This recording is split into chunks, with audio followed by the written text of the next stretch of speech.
Welcome to the Great Birth Rebellion podcast. I'm your host, Dr. Melanie Jackson.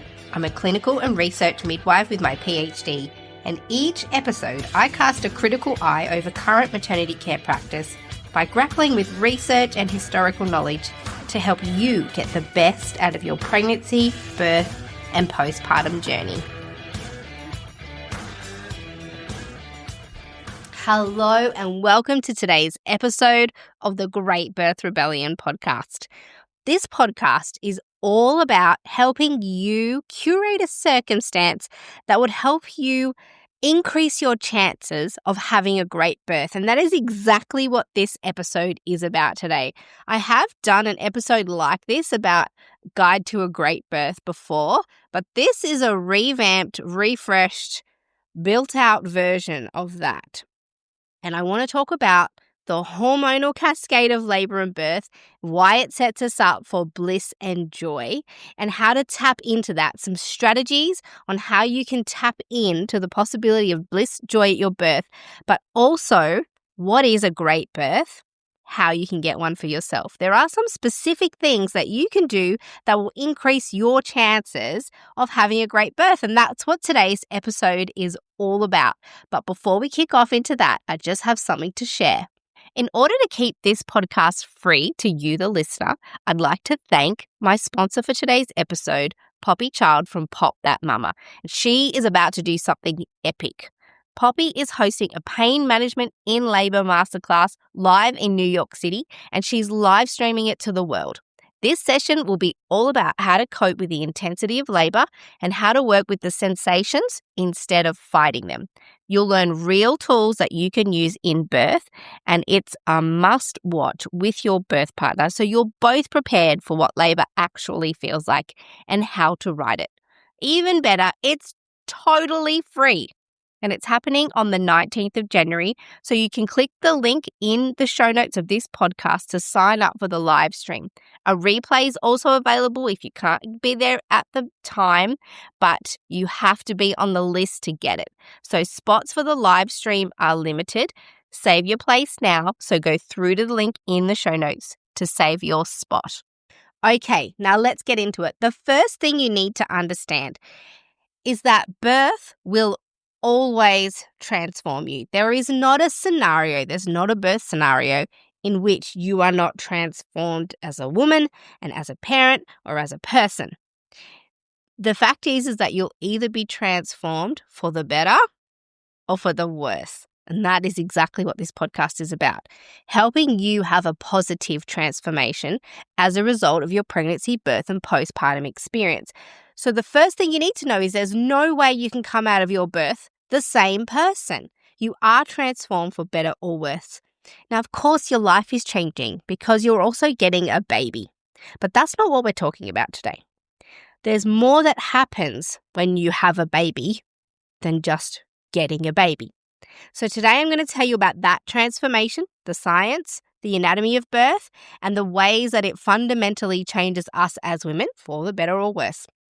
And I want to talk about how you can make it so that birth changes you for the better, so that you can start your parenting journey not having to recover from birth because it's had a destructive effect on you.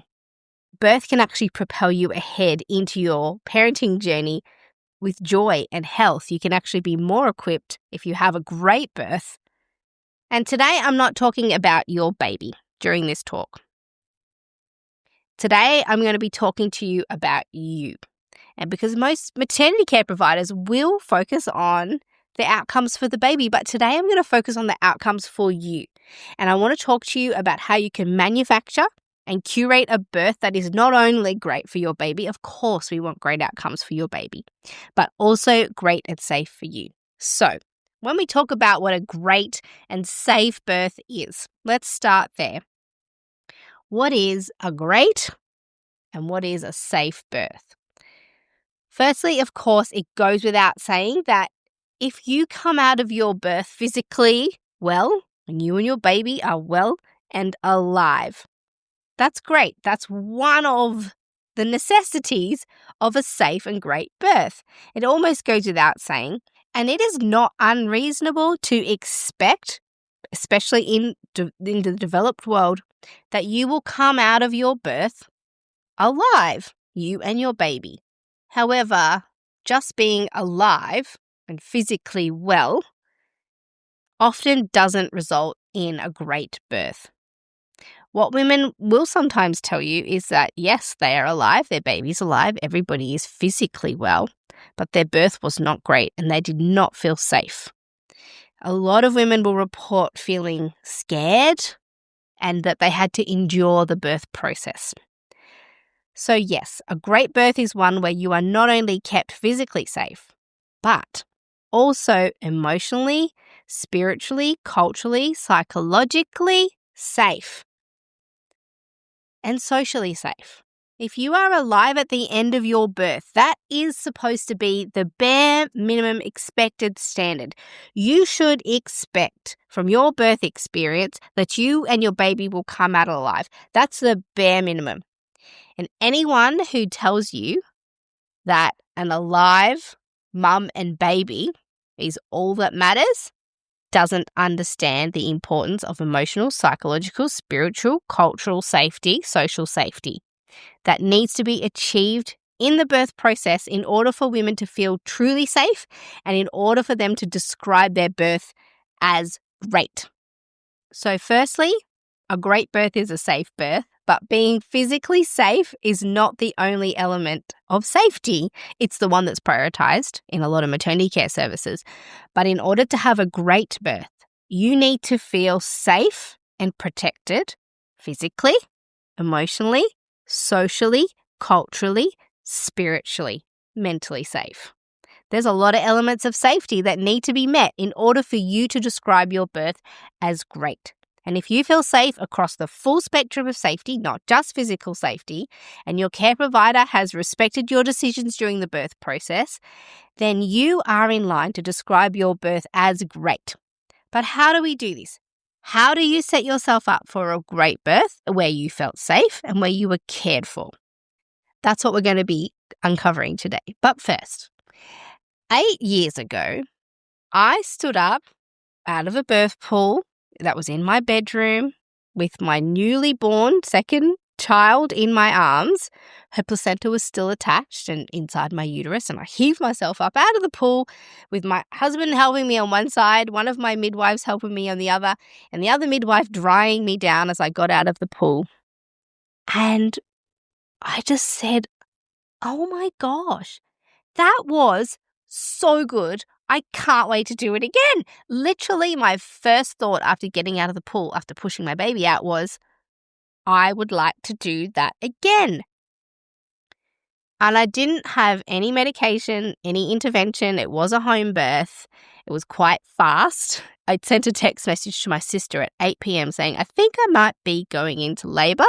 And by 10:30 p.m., I had my baby in my arms. So fairly quick birth.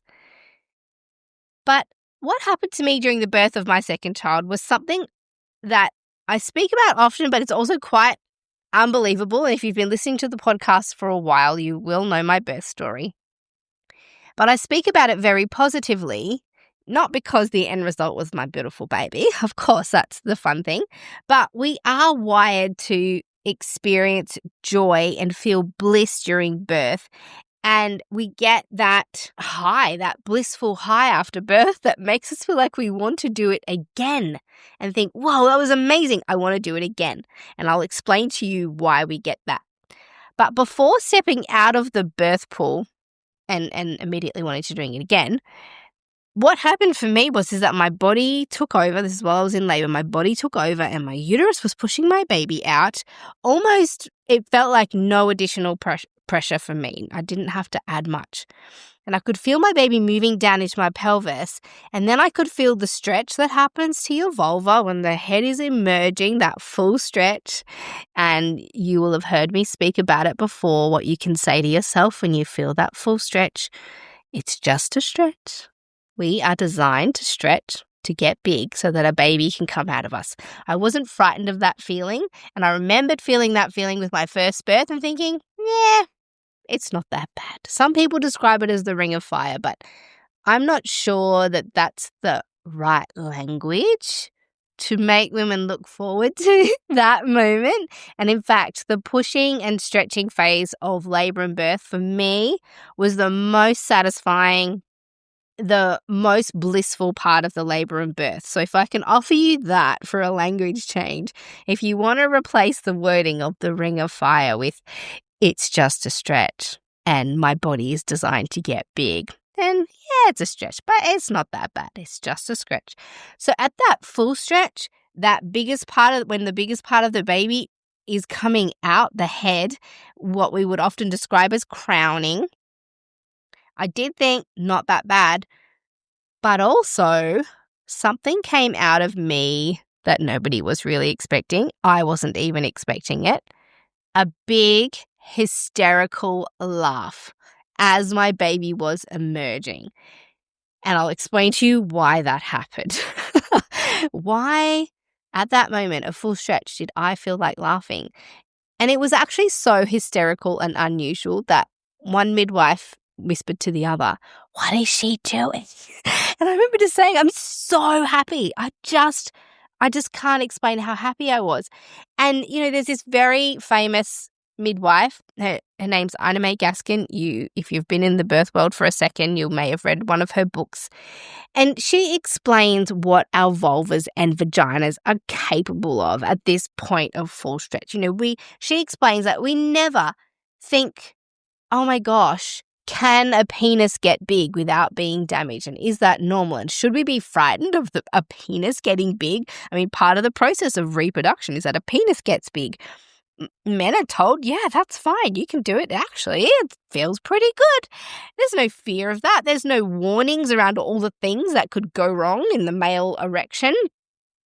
Yet when we speak about women's bodies and what's going to happen to them as their vulva gets big and stretches for the purpose of reproduction, we tell women that it's painful, that they could tear, that they might bleed, that perhaps their vulva and perineum is incompetent and needs to be cut. And in fact, episiotomy rates here in Australia are over 25%.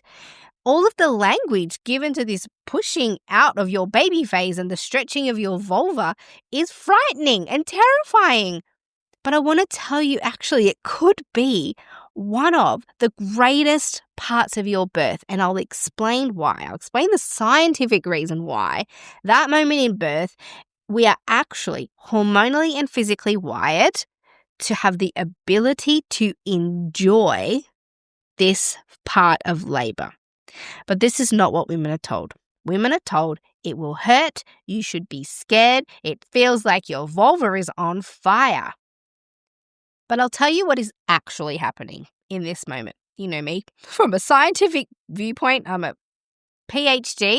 I've got a PhD in the area of midwifery. So if I academically think about this moment and understand the value of it, then there is a very scientific reason why a woman would hysterically laugh while giving birth. And what I'm going to explain is that we are wired to feel bliss and joy while doing it, because labor and birth are predominantly governed by hormones. And hormones are what starts labor. They are what keeps labor going. And you would never give birth vaginally. Your body would never be able to do it without the soup of hormones that we get. And the predominant hormone of labor is oxytocin. So in labor and birth is where a woman will experience the highest peaks of oxytocin that she will ever experience in her whole life. This is a peak oxytocin experience during birth. But we've been ill-informed about this, and so women don't realize that we've got the power to tap into this most incredible natural oxytocin high. And oxytocin is released by the woman's brain, and it travels into her bloodstream and down to her uterus, where it locks into receptors and tells her uterus to contract and to labor and to give birth to the baby. It's a tiny piece of the labor and birth process. But there is another function of oxytocin. So oxytocin is also the hormone that gets released when we're having a great time and when we feel happy, during a shared meal with friends, when we eat chocolate, when we orgasm. All of these feelings are because of oxytocin. So oxytocin is both a hormone of birth of orgasm, but also of joy and love and bonding. And in the presence of oxytocin, we feel good. It's responsible for that good feeling of elation. It's the hormone of positive association. I just wrapped that. Can we just make sure that that becomes a reel? What did I say? It's the hormone of elation, of positive association. I'm not a rapper, but there you go. It brings us closer together. If you're having a shared oxytocin experience, we feel closer together. It makes us feel good. It's released during orgasm. As I said, it makes us fall in love. It bonds us to the people around us. And it is the key and predominant hormone of birth. And the highest peak, here's where I'm going to tell you why I laughed my baby out. The highest peak of oxytocin is released right at the moment that the baby is emerging. That moment of insane laughter that I described as my baby emerges correlates with the peak oxytocin in the labor process. So right at that moment and very soon after the birth of the baby is when oxytocin is highest, and there's a few reasons for that. What is the purpose of this peak of oxytocin at the time that our baby is emerging? Firstly, if we look at the purpose of oxytocin, we get strong contractions to push our babies out with superhuman ability. Of course, we need extra oxytocin in this superhuman state. Next, we are primed to feel joy and bliss while doing it. And then we are hormonally wired. Sarah Buckley would call it nature's blueprint. We're wired hormonally to fall in love with and bond with our babies. And as it turns out, oxytocin creates attachment to your baby because we are designed to want to look after our babies and to actually enjoy it. So not only does oxytocin facilitate that initial bonding with your baby, that where you fall in love with your baby, you then are rewarded each time you care for your babies. Dopamine, you get a dopamine hit into your brain, so you're rewarded by caring for your baby. It's designed to be an experience that has some bliss and joy built into it. Otherwise, honestly, why would we do it? It's a really hard job, but we fall in love with our babies and we're rewarded hormonally by doing it.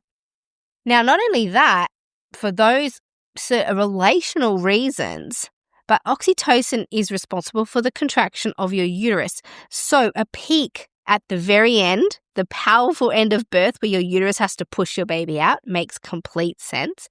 But then oxytocin also needs to keep working on your uterus after the birth of your baby because the contraction of your uterus is a key factor in how the placenta detaches and is born. And when you have an intense contraction after the birth that detaches the placenta, once your uterus is empty, your uterus will clamp really deep, hard down, and the blood vessels that were feeding the placenta are entrapped in those muscles, and the contraction of the muscle cuts off the blood vessels. We call them living ligatures that literally functionally ties off the blood supply that was feeding the placenta so that blood doesn't keep flowing out. So you're already realizing now that the peak of oxytocin, not only do we need it to bond and fall in love with your baby immediately after you meet it, we need those super strong and forceful contractions for your uterus to push the baby out. But your uterus is also preparing to prevent you from bleeding too much, preventing a postpartum hemorrhage. So already we're seeing 3 major functions of oxytocin that are designed to keep your baby safe in the long term, to make you fall in love with your baby, to facilitate an effective birth of your baby out of your vagina, and also stop you from bleeding. We should be protecting oxytocin at all costs. If we're thinking about how do we make birth safe, we're thinking how can we protect oxytocin. So not only is oxytocin the hormone that's pulsing through a woman's body during labor and birth, it has this peak at the end and is designed to help you feel joy and bliss in that process as well. But if it's flowing through the mum, it's also flowing through your baby. And so your baby's experience of birth can also be a time of bliss, joy, and positivity. And your baby's body is now primed for bliss and joy with their oxytocin system being primed during this labor and birth process. But not only does the baby benefit from this maternal oxytocin, but we now know that oxytocin is contagious. I mean, midwives have always said oxytocin is contagious because when you're in the birth space with a woman and she's full of oxytocin, everybody kind of catches it. The partner's a bit high on oxytocin, the midwife's high, everybody around is high on oxytocin. We now know actually oxytocin transmits like a pheromone and it has a propensity to fill the room with love and bliss and bonding. And so there's a propensity to be more closely bonded with the people who are in that birth space, especially if the oxytocin is high and hasn't been inhibited. So what we know if we just looked at the hormonal experience of labor and birth is firstly that our bodies are designed to do it because that's what the function of oxytocin is, all those things I just explained. But we're designed to feel good doing it.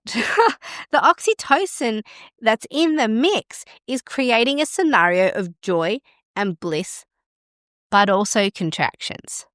So I know your next thought is, how can I enjoy the process of labor and birth when contractions actually hurt?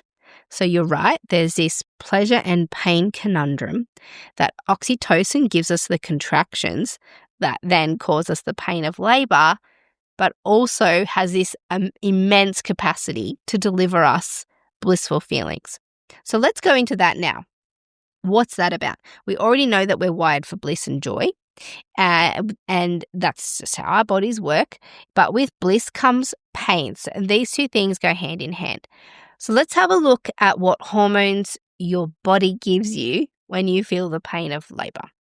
So in response to the pain of labor, your body will release another hormone called beta endorphins, and we'll just call them endorphins for short. But beta endorphins are released by your body in scenarios of pain. And labor and birth is no different. So in life, if this happens, your body will respond to pain by releasing endorphins. And like oxytocin, endorphins are released during other times of bliss and joy, like lovemaking, while kissing, during breastfeeding. We also release endorphins, but also during times of pain and discomfort, similar to oxytocin. And endorphins are known to induce a state of euphoria. So in times of pain, your body is offering comfort and relief, but also endorphins are present during times of typically joyful times in your life.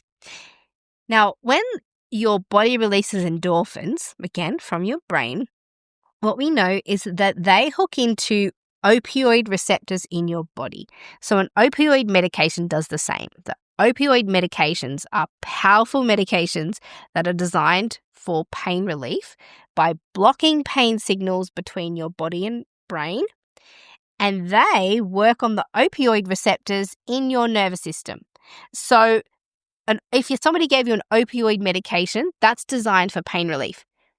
Endorphins hook into the same receptors as an opioid medication. And so not only do they have pain relieving impact, and certainly it's relational to the amount of pain. So as your contractions peak and become stronger and harder, your body will release more endorphins in response. And they hook into the opioid receptors in your body, act like an opioid medication without all of the side effects. But the added benefit is that they also elicit a feeling of euphoria. And this, paired with the oxytocin, is what makes women look and feel high on drugs during birth. And you'll know if a woman's endorphins are flowing because she goes into another world, this psychedelic internal labor land. Nobody else can access it. She's having her own personal oxytocin and endorphin experience. So if there's anything that we conclude about birth, just from these two little pieces of information about oxytocin and endorphins, is that we're hormonally wired to feel elation, bliss, absolutely high on the process of childbirth. And endorphins and oxytocin help us slip away into that internal labor land that feels like some psychedelic internal trip. And in my work as a home birth midwife, I see this all the time. We don't have any pain relieving medications at home. There's very few interventions that we can offer that will interrupt the birth process. So at home, I watch women labor uninhibited. Their oxytocin and their endorphins are relatively uninhibited. The whole space is designed to support that hormonal cascade of labor and birth. And women you can tell that they're going into that because they close their eyes, they stop engaging with the outside world, they go internally in labor where, your body is just trying to help you through this really big, hard thing. And so it's gifting you all these amazing hormones to help you work through it. And it's an otherworldly experience. And so when we get away from the fear language over pain, oh my gosh, it's going to hurt a lot. Oh, you can't do it. Oh, you're going to need epidural. All these things that people say about labor and birth, they forget to mention how much our body is gifting us during that process to help us work through it. And I want to tell you how to tap into that bliss, how you can birth your baby and literally think 20 minutes later, oh my gosh, I would love to do that again. Women get addicted to birth, and I'm convinced it's because of this hormonal moment that we never get to experience again unless we are having a baby. Now, here is what I want to tell you about something that I've created with this whole situation in mind. What can you do to work through the pain of labor and birth while facilitating and supporting the oxytocin and endorphins so that you have an opportunity to tap into this bliss, to this incredible experience of labor and birth? Now, the first thing I'll tell you is that if you choose pharmaceutical pain relief to take away the pain, you are, and this is no judgment on anybody who has chosen to use pharmaceutical pain relief, but the fact is that you are going to impact the flow of both oxytocin and endorphins. You will not get this thing that I'm explaining, this bliss and the euphoria, if you interrupt the flow of oxytocin and endorphins by interrupting labor with pharmaceutical pain medication. This is not a judgment. It's just scientific fact. It's what happens. So if you want to facilitate oxytocin and endorphins during your labor and birth and give yourself an opportunity at this bliss, you need to try and do it without pharmaceutical pain relief. And there are some really basic strategies that you can use to do that. In the show notes below, I've created this whole package of all the different pain management strategies that I've ever seen women use during labor and birth that I used myself. I've been a home birth midwife for 18 years, and I've collected all of the strategies that women use to work through the pain of labor so that they can avoid pain medication. So I've created a guide to giving birth without pain medication. And the whole idea is that you get an opportunity to tap into this amazing physiological experience that your body is gifting you. So if you go to the show notes, you can purchase that for yourself. It's only $27. It's like cheaper than lunch. It's barely a thing. But also in there, I've included a whole section on how your partner and support people can apply the strategies that I've mentioned in the guide to giving birth without pain medication. They will also be able to help you work through it, because it's all well and good if you are ready and prepared to work through birth without pain medication, but all the people on your crew, on your team who are there to help you give birth are doubting you and encouraging you against it and pushing you towards pain relief, then they could sabotage your birth. So in there, I've also put a whole little section for your support people and your partner to listen to so that they also have the strategies to know how to help you. So if you want to tap into the possibility of bliss during your labor and birth, go to the show notes, click the link to the Guide to Giving Birth Without Pain medication. You can get it for yourself. It's only $27. It's, as I said, cheaper than lunch, and it can give you all the strategies that you need to avoid pain medication in labor and birth. But there are some other ways. So, of course, that is jam-packed full of information. But if I was going to give you a little bit more here in this podcast episode, how do you tap into the bliss of labor and birth? So the first thing is to avoid pharmaceutical pain relief, and all those strategies are in the Guide to Giving Birth Without Pain medication. But the other thing to do, and this also involves the people who are around you, is that you've got to work out ways to stay in that labor zone. So what we know is oxytocin and endorphins are considered shy hormones.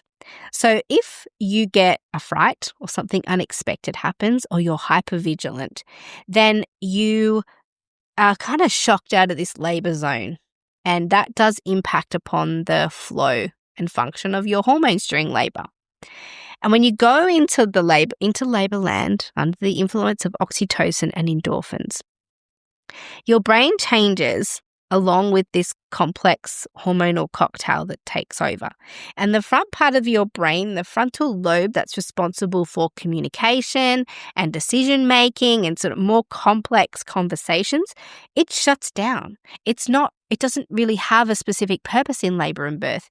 Your limbic system, another part of your brain, then takes over. It's a sort of an automatic part of your brain. It's involuntary. It's considered to be the more intuitive, non-thinking part of your brain, and it takes over and dictates the function of your body without your conscious effort during labor and birth. And what we know in humans and also animals is that the limbic system fires when you are in labor and birth. It's part of what governs it. So not only does your brain activity become more internal into your limbic system, but your behaviors also become more internal in response to the changes that are happening not only in your brain, but in the hormonal cascade. And midwives describe this as a woman going into herself, into labor land. Women cease to interact with the outside world. They disappear into this internal land. They can no longer string complex sentences together or bring a thought together or try and get words out. It's all very difficult.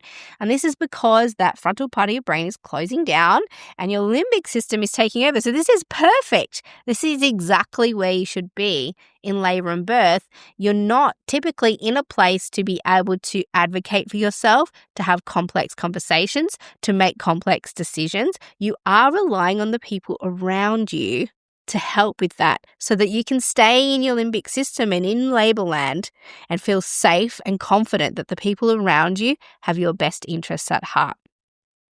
And one of the purposes of other people in your birth space is to protect the birth space. And when we say protect the birth space, what we mean is to make sure nothing interrupts your labor bubble and interrupts you and busts you out of that limbic system and draws you out of labor land. And part of staying in the zone is how you allow for those hormones to keep flowing.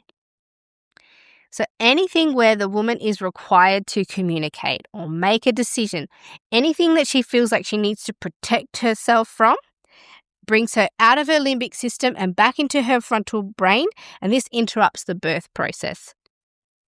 And this is where I get really bothered by the process of countless strangers walking in and out of women's rooms, birth rooms in hospitals. There's this weird process. I've never understood it, and I will always be so aggressively against it. I'm sure somewhere along the line someone thought this was a great idea, but it really isn't. If we're thinking about women, it's not a good idea. But there is this hospital process where when the new shift of doctors comes on, they feel inspired to go and introduce themselves to every single woman who's labouring in the birth unit, just in case they need to see their face during some kind of emergency or medical procedure. They think, wow, this woman will have really wanted to have met me, to see my face, to know my name. Can I tell you now, they do not. They do not want to meet you while they're in labour. If there's an emergency, they don't care what your name is or what your face is. Just deal with the emergency. Because every time you go in there and you introduce yourself to a woman, she's been drawn out of her limbic system. She's got to engage, maybe make eye contact, somehow remember your name or face, or maybe your face is frightening. Maybe the experience she has with you there, she thinks, oh my gosh, I'm terrified. I do not want that person in my birth space. Can we stop introducing ourselves to every single woman thinking that this is what she wants?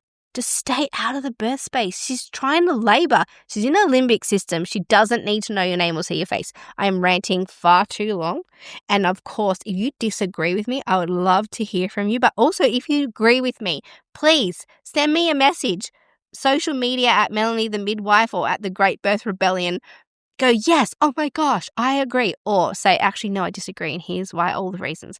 I'm willing to be convinced otherwise. But if I'm thinking of oxytocin and endorphins and women feeling safe, and the fact that oxytocin is a hormone that requires privacy, then this is not the right scenario to have strange people introducing themselves in the middle of your labor. So there goes my rant. Okay.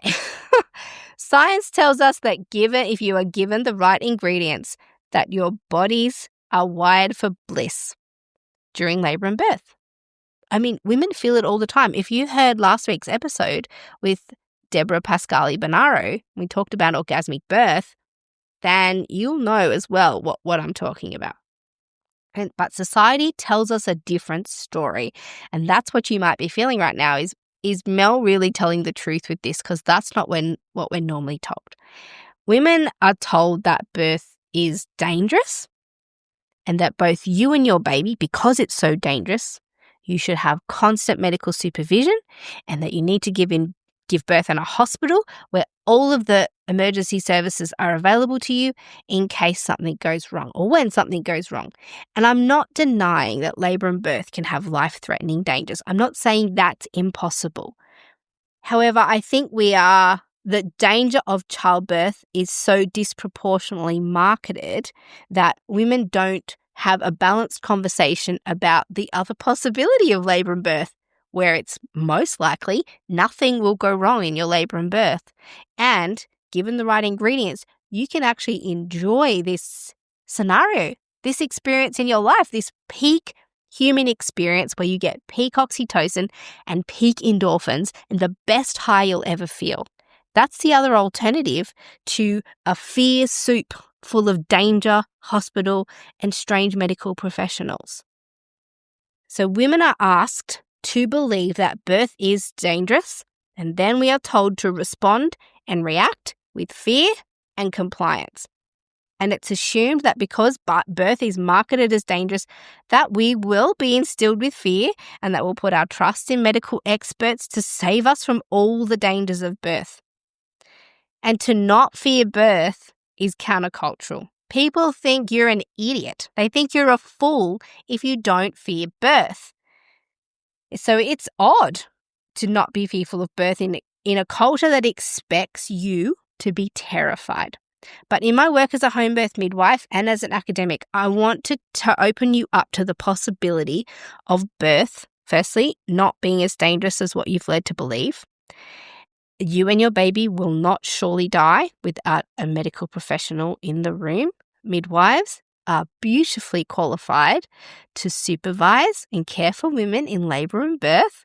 The other thing that happens when you feel fear is that it steals the joy of birth.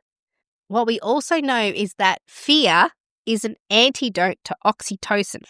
So just as I spoke about oxytocin being the hormone of contractions and love and bonding, orgasm, happiness, bliss, joy, and all of the work of oxytocin then releases all of those endorphins, we know that the one thing that will inhibit oxytocin is fear because adrenaline gets released.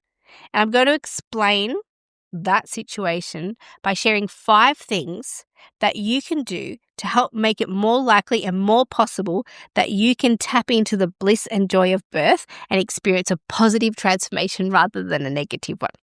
We know birth always transforms us for the better or the worse. And these 5 things that I'm going to help you with now will tip the scales to make it more likely that you will be changed for the better and not the worse.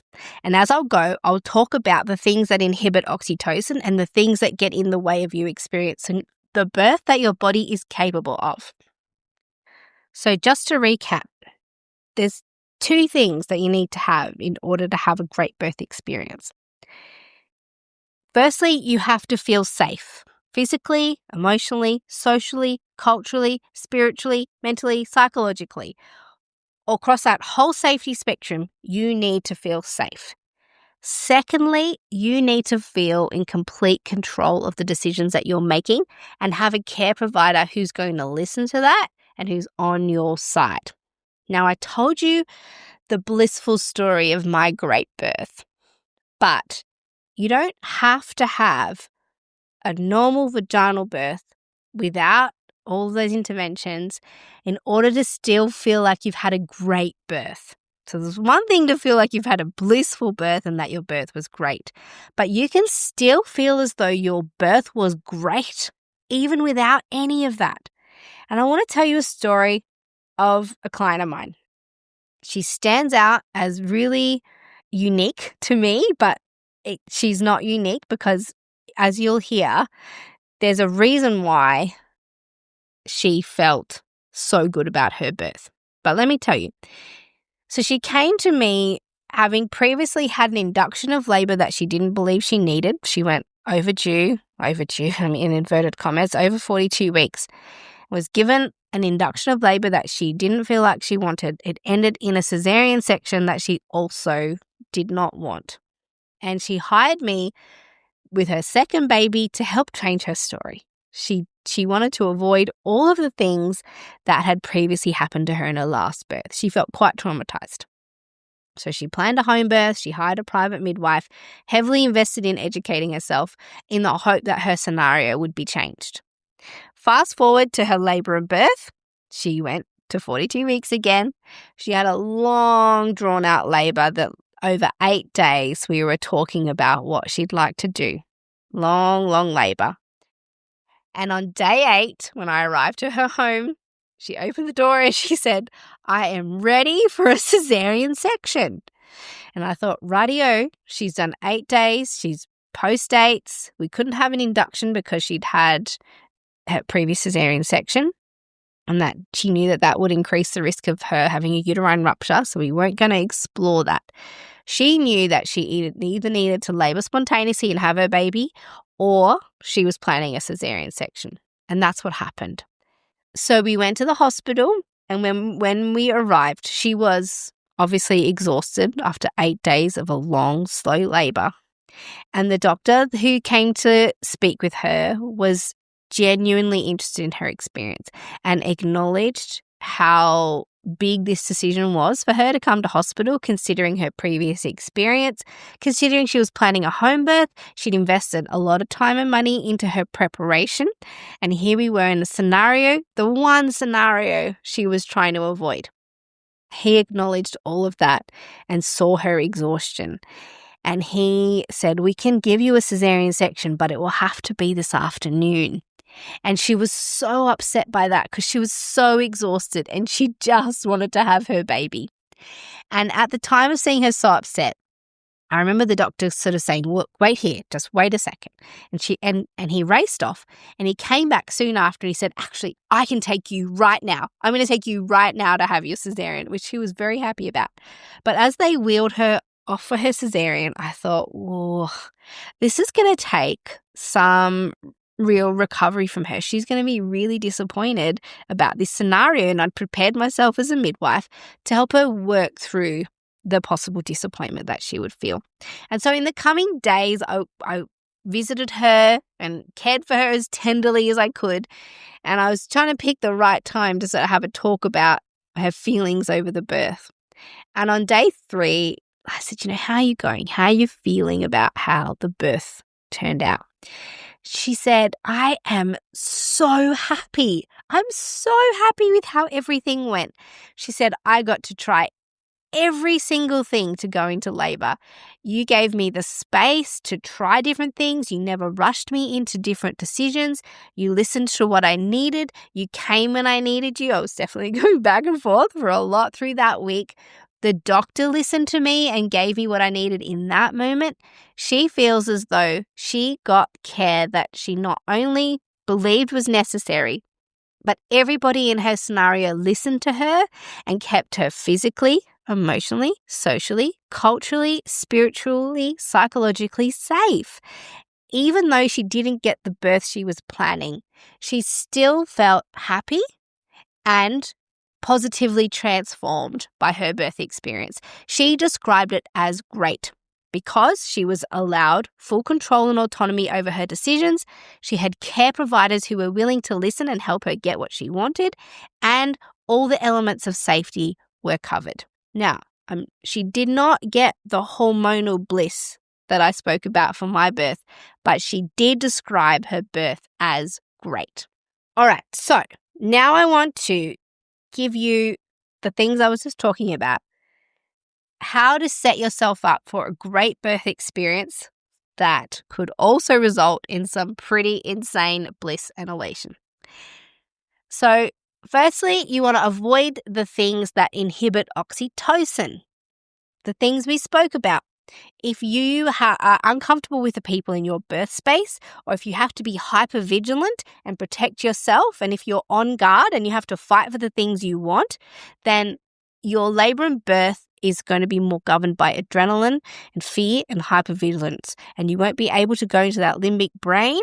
And the thing that, if you imagine oxytocin and adrenaline are on like a seesaw. So if oxytocin is high, there's not a lot of room for adrenaline and fear. But if adrenaline and fear are high, there's not a lot of room for oxytocin and those endorphins. So anything that fills you with fear or requires you to be hypervigilant and come out of that limbic space and into a more conscious, alert space, then your oxytocin is inhibited. So you want to set up a scenario in your birth that is not oxytocin inhibiting, where you feel safe, where there's no noise and interruptions, no strangers, no very bright lights that are going to make you feel exposed, no people in that space who are making you feel a little bit frightened or concerned. Is there somebody in your birth team who you feel like is going to take advantage of you in your vulnerable state? Those are the things that are going to inhibit oxytocin.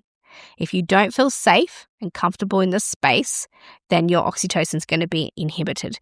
And what we often say is that the things that get the baby in is what gets the baby out. If you wouldn't have sex in that environment with those people, I mean, we don't often have sex in front of people, but, birth is an intimate and private experience that's governed by oxytocin. So you want to feel safe by the scenario. If you're worried that someone's going to walk through the door, so, at home, if you're having sex and you've got kids, you might be locking the door because you don't want strangers in the room. Same thing with labor and birth. Okay, anything that would prevent you from enjoying and orgasming during sex is going to prevent you from enjoying and having an oxytocin peak during labor and birth.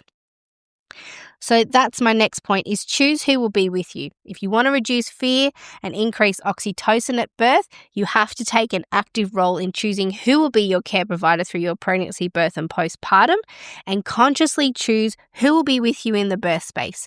Choose relationship-based continuity of care with somebody who aligns with your philosophy and who's focused on helping you get what you want, and who wants to give you the care that you want to receive rather than the care that they want to give. So I'll say that again. You want a care provider who will willingly give you the care that you want to receive and will not give you the care that they want to give despite what you want. So the third point is that you have to know what you want. Know what you want for your birth so that you can choose the appropriate birth location, choose the appropriate people to be around you, and prepare your support people to help you get the thing that you want. Next, you have to be educated and informed so that you can make your own decisions. My client who I spoke about was very, very educated. She knew at each fork and opportunity in the road what felt best and right to her. And so when you start choosing the things that feel best, right, and safest for you, that's where you feel the safest. That's where you feel like all of the things that you accepted, if there was lots of different forks and changes in the roads, all the things that you accepted were the best and right and safest decision at the time. And that will make you feel much better about your birth scenario than if you felt forced into something that you didn't really want or that you didn't really believe was the safest. So here's where you need that support network of people who are going to defend you during times of vulnerability. Labour and birth is a time of vulnerability. The birth space needs to be protected and the oxytocin needs to be protected, and you need to have people around you who will protect you from oxytocin interruptions and possible pressure from external people to change your mind, because the two things that you need for a great birth are to feel safe, physically, emotionally, socially, culturally, spiritually, psychologically safe, and to be the one to have chief decision-making power and for the people around you to accept and help with that. That is the recipe for a great birth. And then not only will you consider it will be feeling great if you get all that, but if you also do it physiologically, oxytocin and endorphins are on your side and you choose not to use pharmaceutical pain relief, you could also possibly tap into the incredible bliss, high, and elation of birth, where maybe you might feel like doing something wild, like laughing your baby out. And I just want to remind you here that I've got a very cheap, it's only $27, a course on how to get through labour and birth without pharmaceutical pain relief so that you can give yourself the opportunity of tapping into that bliss and high of labour. Just tap on the link below in the show notes to get my guide to giving birth without pharmaceutical pain relief. That is what I've got for you today. If you want to have a great birth and enjoy yourself while doing it, listen to this episode on repeat. Share it with the people who are going to be with you for the labour and birth.